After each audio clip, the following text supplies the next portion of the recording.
अब एक आरोप पुष्पेश जी, जो अभी आपने जिसका जिक्र भी किया, वो भी आपको भी आए दिन कोई ना कोई आपका व्हाट्सएप या राह चलते कोई ना कोई आपसे पूछ लेता होगा, मैं भी पूछ लेता हूँ। भगत सिंह और HSRA के लिए नेहरू ने ना गांधी ने कुछ नहीं किया। खासतौर पे आज हम नेहरू का विमर्श कर रहे हैं तो नेहरू जी ने कुछ नहीं किया।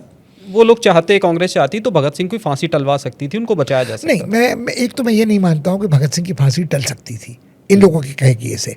नाम मात्र को पत्राचार किया गांधी ने, नेहरू ने कुछ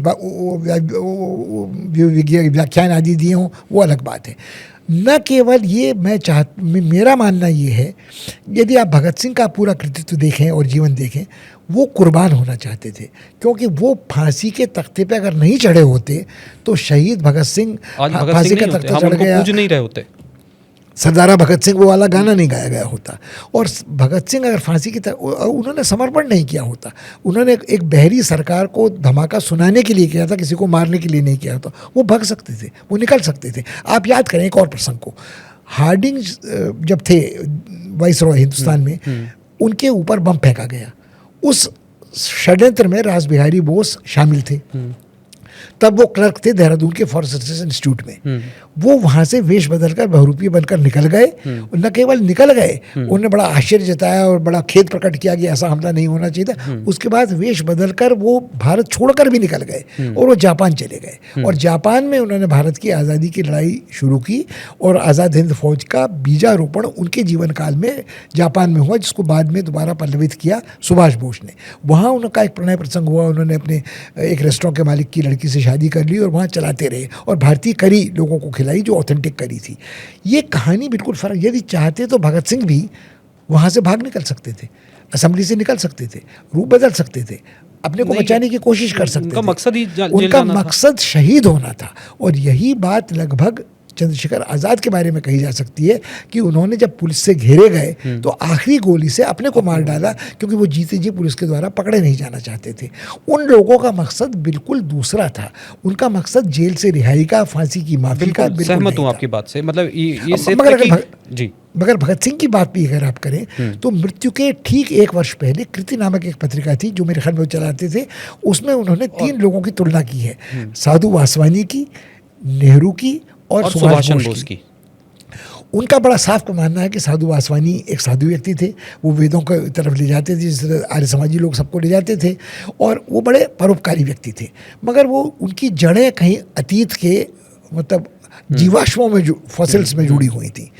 वो सुभाष की तारीफ करते हैं, मगर कहते हैं कि सुभाष भी कहीं न कहीं घुमा फिराकर तानाशाही फौसीवादी मनोवृत्ति के व्यक्ति हैं, और वो भी घुमा फिराकर जड़ें आज़ाद भारत की अतीत में ले जाना चाहते हैं, वेदों की तरफ जा रहे हैं। ये लिखा उन्होंने अपने साफ साफ लिखा है। और उसी लेख में जब वो नेहरू का उल्लेख करते हैं तो कहते हैं कि एक व्यक्ति है जिसमें वैचारिक सफाई है, सोच है, दृढ़ संकल्प है, और वो आधुनिक दुनिया को समझता है और भारत को आधुनिक बनाना चाहता है। और उसमें जो उसके सोच में कुछ बातें भगत सिंह कह रहे हैं, मैं नहीं कह रहा हूँ, मरने से 1 वर्ष पहले, और तब वो कह रहे हैं कि इस आदमी की सोच में भारत को आधुनिक बनाने के साथ एक समतावादी, समता पोषक सोच है, समाजवादी सोच है।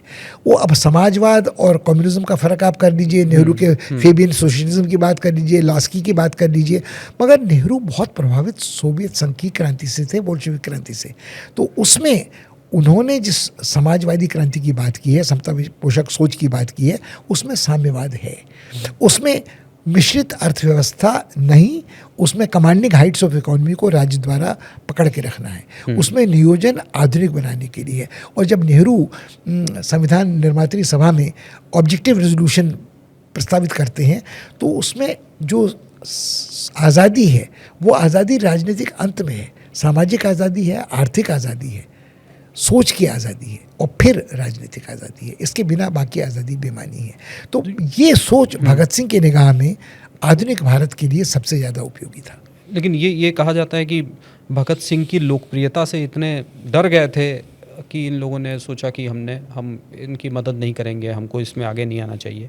ये कोई सच्चाई है नहीं, इसमें? मुझे लगता है ये बात बिल्कुल बेकार की है कि यदि आप देखें तो भगत सिंह जब सक्रिय थे उनकी लोकप्रियता से किसी की होड़ थी ही नहीं। नेहरू भी युवा सम्राट उसके बाद बनते हैं। आप कल्पना कीजिए ना कि भगत सिंह की मृत्यु अल्पायु में हो गई 23 साल 23 साल में। 23 साल की उम्र सन 30-31 के 31 आसपास है। तो आप यदि कल्पना करें जब नेहरू नाभा में हैं, फिर हम नाभा जेल पहुंच रहे हैं, वो कौन सा वर्ष है? 25-26 25-26। उस समय भगत सिंह की उम्र कितनी है? 15-16 साल। और नेहरू की उम्र कितनी है? नेहरू अधेड़ व्यक्ति है उस समय। तो मेरे ख्याल में भगत सिंह से तुलना करना किसी का, या उनसे लोग डर गए थे उनकी लोकप्रियता से। तो 20 नहीं कि मतलब इतना यूथ भगत सिंह से प्रभावित था। भगत सिंह से यूथ प्रभावित था। यूथ तो गांधी से भी प्रभावित था। जितने लोग भगत सिंह के संग बाद में जाकर जुड़े हैं, आप कल्पना कीजिए, उनमें राम प्रसाद बिस्मिल हो, अशफाक उल्लाह हो, चंद्रशेखर आज़ाद हो, बाघा जतीन हो, ये सब वो लोग हैं जो गांधी से पहले प्रभावित थे। और वो गांधी के ढुलमुल नीतियों से और सत्याग्रह वापस लेने से, चौरी चौरा आंदोलन के बाद हट जाने के और अहिंसक बने रहने के, उससे दुखी होकर लोग दूसरी तरफ गए।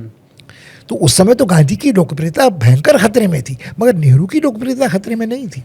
जो निर्णय वापस लिए थे वो नेहरू ने लिए थे।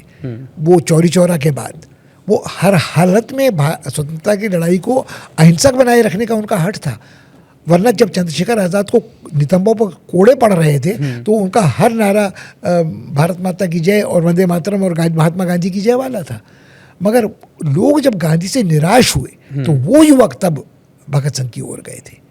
हिंदुस्तान सोशलिस्ट आर्मी के प्रति जो लोग गए थे, उनमें जो कुछ आर्य समाज से प्रेरित लोग थे, जो अशफाक उल्लाह ने भी पहली अपनी दीक्षा आर्य समाज से ली थी, राम प्रसाद बिस्मिल ने ली थी, महावीर सिंह हुआ करते थे जिन्होंने अनशन जबरन तोड़ने के विरुद्ध बल प्रयोग के कारण अपनी जान अंडमान में गंवाई थी।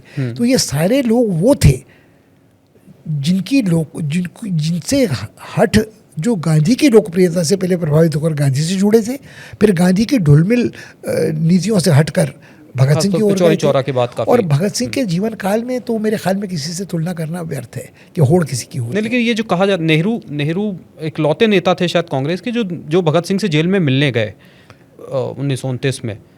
और ये वो दौर है जब भगत सिंह अनशन कर रहे हैं, जब वो भूख हड़ताल कर रहे हैं, उस दौरान ही नेहरू जाकर के उनसे मिलते हैं। तब वो कालकोठरी में है, कालकोठरी में। मगर तब भी भगत सिंह ने किसी को अपनी रिहाई के लिए पत्र नहीं लिखे, चिट्ठी नहीं लिखी, वो चाहते भी नहीं थे। जिन लोगों ने पहल की उनकी निंदा की, भर्त्सना की और अपने पिता से कहा कि ऐसे लोगों को मुझे मिलने, मेरा मनोबल कम करने के लिए जेल में न भेजा जाए। ये कहा गया कि आसिफ अली को भेजा गया और गांधी जी के कहने पे आसिफ अली मिले और उन्होंने कहा कि हम आपकी क्या मदद कर सकते हैं। तो भगत सिंह ने उनको साफ मना किया कि आप कोई मदद मत करिए, अगर मदद ही कर सकते हैं तो कानूनी लेटर्स लिखने में मेरी मदद कर दी जाए। हाँ, और मेरे ख्याल में देखिए एक बात और है कि गांधी जी का इसमें जो हट था, उनका कल्ट ऑफ बॉम्ब वाला जो था, कि वो बिल्कुल उसको अपना विरोध मानते थे, कल्ट ऑफ बॉम्ब का हिंसा।